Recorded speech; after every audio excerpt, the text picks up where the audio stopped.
Hi everyone, welcome back to Barsan Homestead. Today is a very hot day and it's not the perfect day to be canning peaches in my RV, but the cabin isn't done yet and I really don't have an outside kitchen, nor do I want one. So my option is the RV, and I've thought a bit about how to go about this process because the peaches, you need multiple burners. Technically for doing peaches, I would prefer to have 4 burners, but I only have 3 on my RV stove.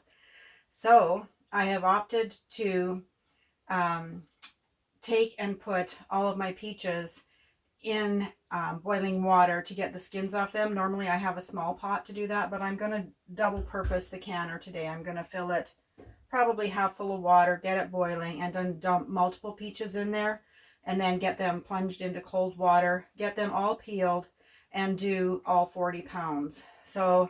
And then I will wash the canner out, get it filled with fresh water, get it to a boil, and start putting the peaches into jars. And there is a trick with peaches. Anybody who cans peaches knows that they oxidize and turn brown. So you can put lemon juice or you can put citric acid. I've done that before in the water. But also if you just stir them around and kind of keep them submerged, they do stay quite well. So I am going to attempt to do that today.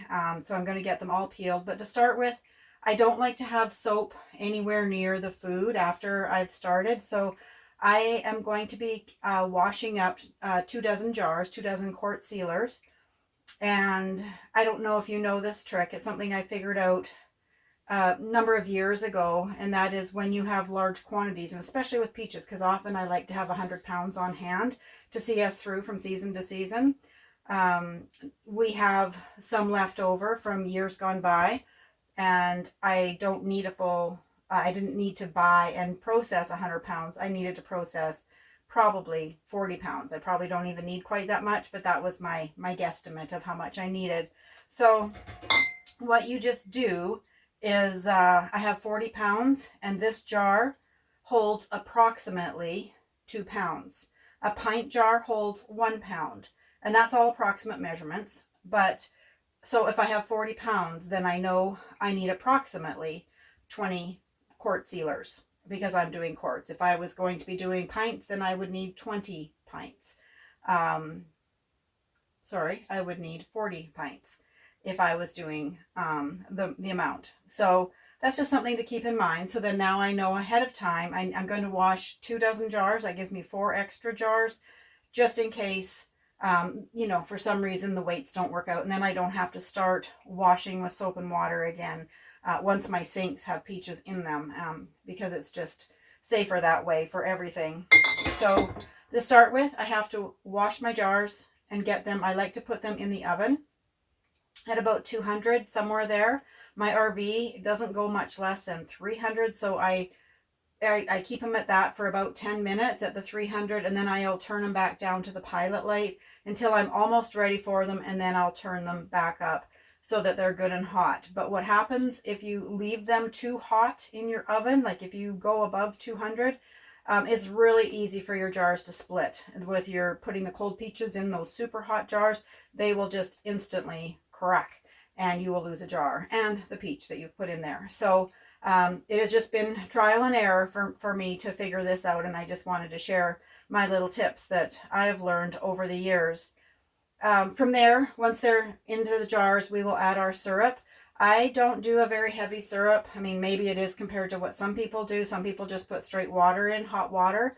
I do 1 cup of sugar, and I'll use cane sugar for every 4 cups of water. Sometimes I'll use 5 cups of water, and then just top them with that before I put the lids and rings on them. So you can do whatever syrup you like. Some people like it to be much sweeter. Some people like it to be way less sweeter.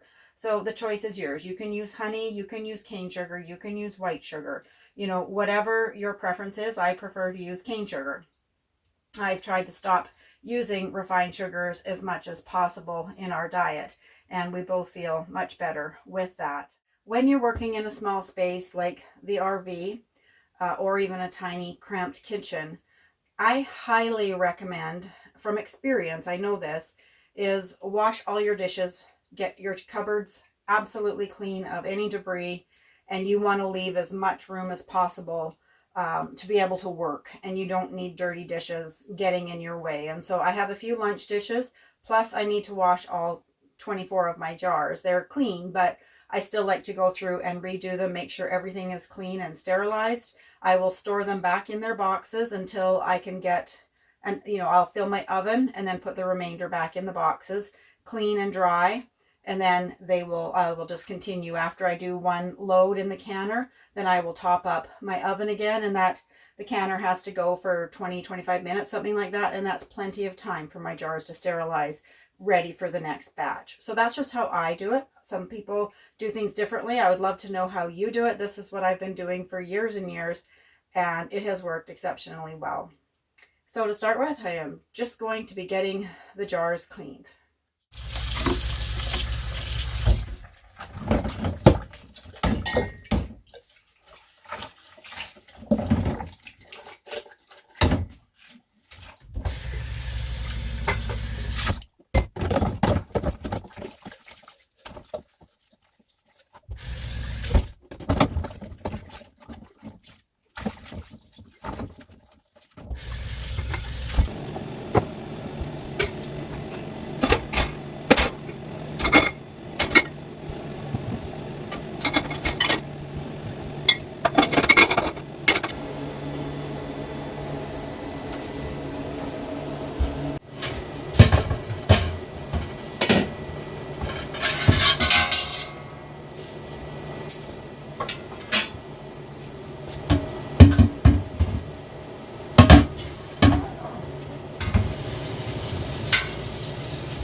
We're just going to let that get good and hot so we can drop our fresh peaches into it.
So I am just waiting for everything to get to a boiling point. In here I have my syrup. Again, 4 cups of water to 1 cup of cane sugar. You can use honey or whatever kind of sweetener you choose. This is just my hot water bath. I have cleaned that, and it's just fresh water just getting warm. And then back here I have my lids and rings, and they're just getting ready. And I just turned the oven on to get my jars good and hot.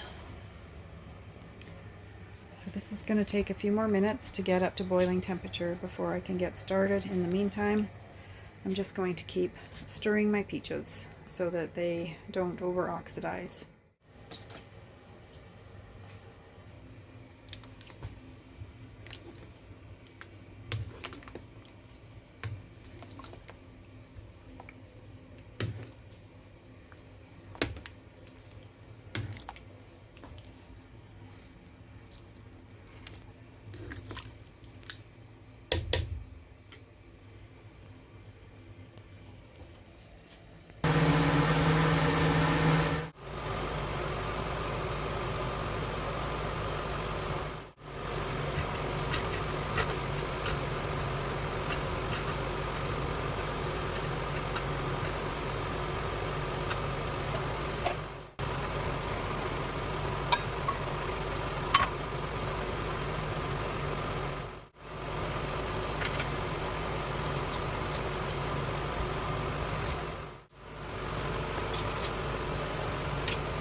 With most fruit, once they've gone through the canner, the processor, you can pretty well tell which ones are going to seal and which ones won't. And the way you tell is they float. They're all up off the bottom, every one. This one's got a few extras, but they're still floating. So these haven't sealed yet, but I can trust that each one will. I will leave them there until tomorrow so they are fully cooled. And then I'll wash the jars and take the rings off and label them and date them. Well, I'm back this morning. It took me till about 10:30 last night to get my canning done. Once I had it in the big bowls, I couldn't leave it. It had to be put into the jars, but they turned out really good. They all sealed. I ended up, my method of 2 pounds per jar worked out pretty good. I lost 1.5 probably to mold, and we had a couple. We ate a few, and plus I was eating snacks on the way, but it ended up, I thought I was going to get 20 jars, 2 pounds per jar for 40 pounds of peaches, and I ended up with 19 jars. So that was pretty close. I was happy with that. And they're all ready to be put away. I've got them all washed. I've got them labeled with the year. That's all I ever put on them because I know they're peaches. And it's just Barney and I, and we identify them pretty easily. But I'll just box them because we are in the RV, and they will get stored until I can get them into a proper pantry situation.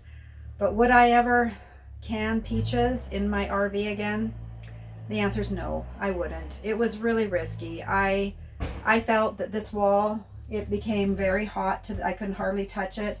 The upper wood here, it was not bad. I had the fans going, but on this side it was really hot, and so I just took a cold cloth and kept wiping everything down. And then finally I put pie plates and cookie sheets and whatever I could to use as deflectors to deflect the heat back, and that worked really good. But it was a little stressful. I didn't feel I could take my eyes off anything for the whole time these were processing, and so that was probably 2 hours of process time, and by the time I filled the jars and whatnot.